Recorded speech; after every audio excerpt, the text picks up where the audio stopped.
So we have circle, we have square. So here I'm going to teach you about maths. Yes, I'm going to teach you about maths. What do you know about maths? Tell me the truth. Cool. I know trigonometry, algebra, econometry, geography. Okay, what else? And everything to end with tree. You don't know the thing. What's going on, guys? Assalamu alaikum. Welcome to Amigoscode. In this video, I want to teach you everything you need to know about the solid principles. Yes, solid principles. S-O-L-I-D. This is a video that you've been requesting for some time, and there you have it. SOLID is simply an acronym for the first 5 object-oriented design principles by Robert C. Martin, or simply Uncle Bob. If you read the Clean Code book, which is by far one of the best books that I do advise you to read, and you can find the link in the description of this video. But basically, SOLID helps us to write better code, help us to write code that doesn't suffer from code smells. If you were to jump on a large code base that doesn't use solid principles, then I can tell you that you will be suffering as an engineer. Whether it is to add new features, refactor, fixing a bug, it will be really difficult. Whereas if you implement solid, then you can guarantee that you are following the best practices for building applications, whether it's small or large scale. So if you're new to my channel, literally take 1 second, subscribe, also smash that like button so I can keep on recording videos like this. And comment down below as well. So let me know what other videos that you want to see next, design patterns maybe, literally anything. And also on the Discord community, I have a channel which is dedicated for video ideas. So you can pop all of your ideas in there. And I try to make my best to record videos for you that will help you to become a better software engineer. And also we have a private Facebook group which you can join. And yeah, so the Amigoscode community is awesome and you should be part of it. Without further ado, let's kick off this video. And if you've missed out, NordVPN still has their 72% off their 2-year plan, which I highly advise you to take advantage of. So myself, I use NordVPN. Actually, I bought NordVPN before they reached out to me. And I definitely recommend if you want to browse on the internet privately. I do use NordVPN as a software engineer, and you should also do it. Link will be in the description of this video. Now, let's go ahead and learn about solid principles. Okie dokie. So in here, I'm within IntelliJ and I've got the solid principles already written for you. So solid is just the acronym for single responsibility, open close, Liskov substitution, interface segregation, and dependency inversion. So I'm going to cover everything that you see here. Now, I already went ahead and created a few classes just to speed up things. But basically, what we have in here is a main method with a couple of instances in here. So we have a circle, we have square, and we also have the area calculator. So here, I'm going to teach you about maths. Yes, I'm going to teach you about maths. What do you know about maths? Tell me the truth. Cool. I know trigonometry, algebra, econometry, geography. Okay, what else? And everything to end with tree. You don't know the thing. Mashallah, mashallah, mashallah. Right, cool. So with your awesome skills about maths, let me teach you about shapes and solid principles. So in here, let's just take at this method in here called area calculator. So this method in here pretty much just returns a sum of all the areas for the different shapes that we have. So currently, we have a circle class and we also have a square. And then this pretty much just receives a list of shapes. And then if it's a square, it calculates the area of a square, which is math.pow, the length, and then you pass 2 in here. And then if it's a circle, it's the pi right here times the math.pow and then radius. So instead of length, it's a radius. And then you pass 2 inside of this function in here. So you can see that the circle and the square, they're really simple classes in here. So length for square and radius for circle. And if I run this main method in here, we should have a sum of 414. So nice and easy. Now, let's begin by learning the single responsibility. So each class should have only one sole purpose. and not be filled with excessive functionality. What does it mean? So if I go to this area calculator in here, and let's say that we want to add a method to print the result, so the result of this sum in here as a JSON object. Well, we could do this. So we could open up the area calculator, and within it, we could say, for example, public, and then string, and then JSON, and then inside here, we could just say return, for example, and this will be a string, just like that, and this will be sum, column, and then %s dot formatted, and then we could say sum, and then pass the shapes in here. And if I extract this to parameter, just like that, and there we go, and this, and now we have this method that gives us the JSON version for the sum of all the shapes. Now, if I go back to main, and instead of saying sum equals to sum, I could just say in here, so I could just basically get rid of all of this, and then say area calculator dot, and then JSON, and then pass the shapes. So nice and easy. If I run this, you can see that we have sum, colon, and then 414. Now, we just broke the rule of single responsibility. Why? Let's have a look. So within area calculator, we said that single responsibility, a class should have one single purpose. And in here, we said area calculator. We have one method that does sum for the areas, but this method here is basically just printing the JSON blob. So what we should do is, so this actually should be on its own class. So here again, so each class should have only one sole purpose and not be filled with excessive functionality. So let's say that instead of JSON, we want a CSV, right? So this will be a CSV. So CSV, and the CSV version is relatively straightforward. It's just like this. So sum, and then comma, and then the actual value. If I go to main in here and duplicate this, and if I say CSV instead, and then run this, you can see that this is the JSON formatted version, and this is the CSV. But we are breaking the rule. So area calculator is now filled with excessive functionality. So this, or these two methods, they don't belong here. So what we do is we take this. So let's just cut from here, and let's create a new class. And I'm just going to call it for now shapes, and then printer, for example. So there we go. And basically we're going to paste that in.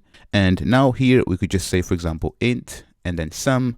And we could actually pass the sum, or actually the instance of area calculator. But for now, let's just say sum in here. And I'm going to say shapes, and then sum. There we go. And this will be shape sum as well. So underscore sum. And we take int sum from here.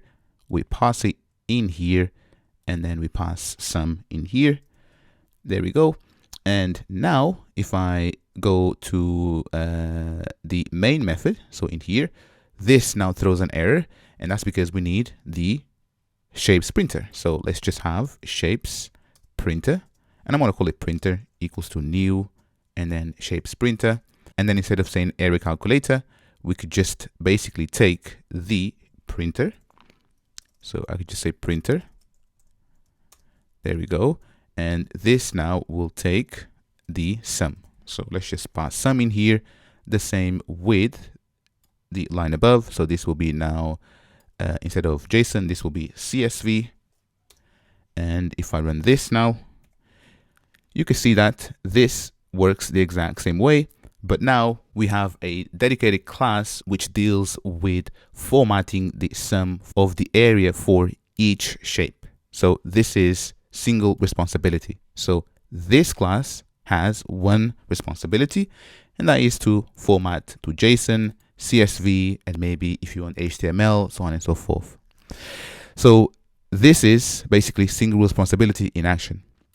Open, closed. Let's learn about this one. So this one is quite interesting. So classes should be open for extension, closed for modification. So let's say that now in here we have a new shape. Let's say that we have the shape. So let's just have a new shape in here, and this will be a cube. So let's say that we have a cube, and for now let's just leave it empty. And if I go to area calculator, now have a look. So I've got a list of shapes in here, or a list of objects, and I've named it shapes. Now we have a cube. So if we want to calculate the area for the cube, we need a new if statement. And here I'm going to say that this is a cube, just like that, and whatever logic that we need for the cube itself. But here we just broken this rule in here, open, closed.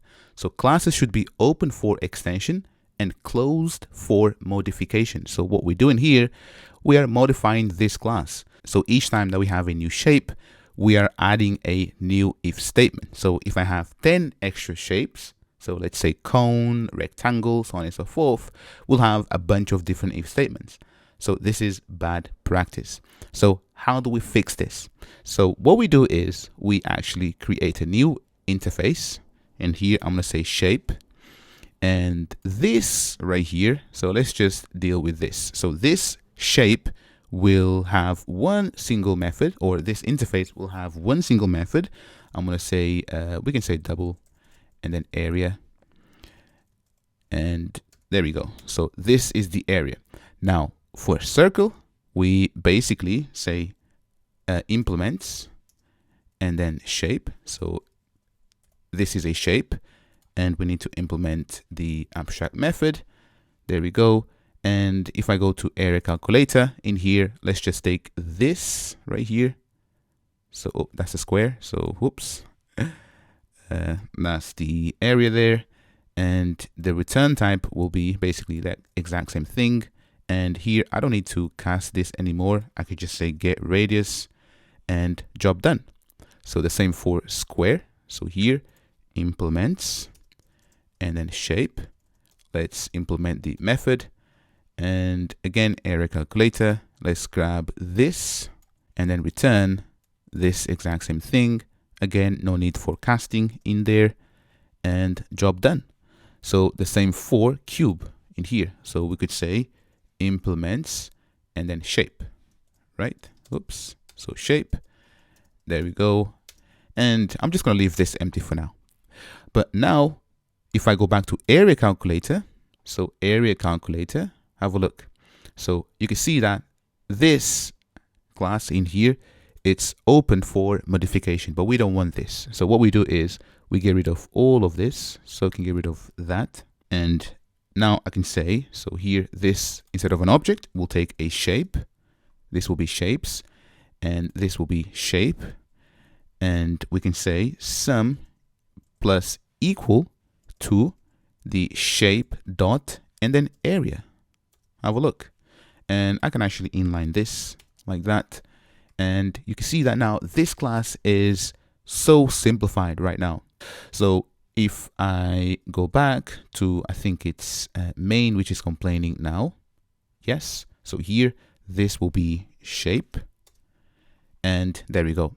So if I run this, we should get the exact same output. Have a look. 414, and we have the JSON version as well as the CSV version. So this means that now if I, so here, if I say, let's add our new, so I think it was cube that we had. So cube equals to new cube in here. And if I basically pass cube now, and if I run this, this will give me the exact same result. That's because cube right here, we just said 0, but let's just say that we have 100. So run this, this will give us 514, right? And you can see that. So if I have, for example, let's just say a rectangle. So rectangle class, and oops, mistake there. Can't spell rectangle. So rectangle, rectangle, just like that. And let's say that this is 20, right? So now you can see that if I go back here, so open, close. So classes should be open for extension and close for modification. So now we are extending the area calculator by adding a new shape, but we're not modifying it. That's the beauty of using interfaces in here, right? So in other words, you should not have to rewrite an existing class for implementing new features. That's what we've just done. So if I go back to main in here, and let's add our rectangle. Rectangle equals to new rectangle. And here I can pass rectangle. So I can pass rectangle just like that. And you can see that things still work. So if I run this, bingo. So 5, 3, 4. So that was basically open close principle. Moving on to Liskov substitution. So Liskov is one which people get confused and whatnot, but let me just oversimplify this. So this means that every subclass or derived class should be substitutable for for their base or parent class. So what this means. So let's say that we have in here a class, and I'm going to call this as no and then shape. There we go. So if I press enter, and here if I say implements and then shape right here, and let's implement the area, and let's say that here I say throw new illegal state exception cannot calculate and then area. So in this instance right here, so where we have a shape, so we said no shape implements a shape. So no shape implements shape, and we are overriding the area method, but this class no shape cannot calculate the area. So here we broke the rule. Let me show you. So if I go back to main, and let's just have the shape in here. So no shape equals to new no shape, and let's just pass the no shape here. Then if I run this, oh, have a look, cannot calculate area. But we said that this, so this no shape is a shape. So that's what we said, right? So shape, no shape equals to no shape. Run it, boom. You can see that we are violating the principle here, because now the derived class is not substitutable for their base or parent class. So Liskov says that, so if I go back to no shape, so if you implement, so this is the parent. So here we're not even using extending, the extending keyword. So this here is the superclass. So here we're saying that no shape is a shape, but it cannot calculate the area, nor basically it cannot obey to the contract of this interface. So therefore we broke the rule. So similarly, if this shape right here had a bunch of other methods that we had to implement, and let's say that no shape could implement some and does know how to implement others. So therefore it will never be substitutable by, so here, by their base or parent. So every subclass or derived class should be substitutable for their base or parent class. So this is Liskov in action. So if I go back in here, and let me just basically get rid of this. So I want this code to run. And next, let's move to interface segregation. So interfaces should not force classes to implement what they can't do. Large interfaces should be divided into small ones. So what this means is, so here we have a class called cube. So cube is a 3D shape. So here we can actually calculate the volume. Now, you see we have area and we could say volume, right? So if I go to shape, and then here, if I say double and then volume in here, and if I now open up circle, we broke the rule, right? Because with a circle is not a 3D shape or three-dimensional shape. But here, what we are telling it to do is to implement, something that it can't do, right? So we could just return 0, for example, and then the same with where is it? Rectangle. We could say basically implement this, and the rectangle as well. It doesn't know how to calculate the volume in here. So what we do in this case in here, so have a look, interfaces should not force classes to implement what they can do. So instead, what we do is, let me just go back in here, and the same for circle. So let's just go back, and then if I open up the shape class, so this has to come out from here, and instead I can just create a new class, and I can say 3-dimensional and then shape. This will be an interface. Oh, I can't type today. Dimensional. And then paste the volume method in here. Now, cube. So this is a shape, right? But also it's a 3D shape. So implements, we call it 3-dimensional shape. And then here I can implement the method, and boom. So now we are leaving circle untouched because it doesn't know how to calculate the volume. But the same thing for rectangle, and I think we had square. So this is how we basically tackle interface segregation. So interfaces should not force classes to implement what they can't do. Large interfaces should be divided into small ones. That's what we've just done.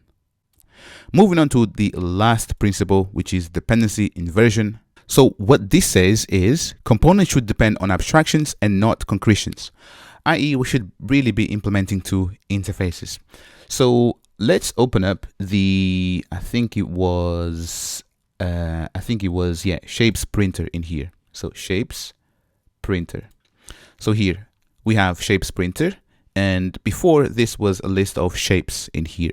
So let's say that we want to bring the area calculator. So private and then area calculator, and then we could say equals to new and then area calculator. Now we could then basically pass the shapes. So here we could say list of and then shape and then shapes, and we could say, so here area calculator dot sum, and we can pass shapes inside, right?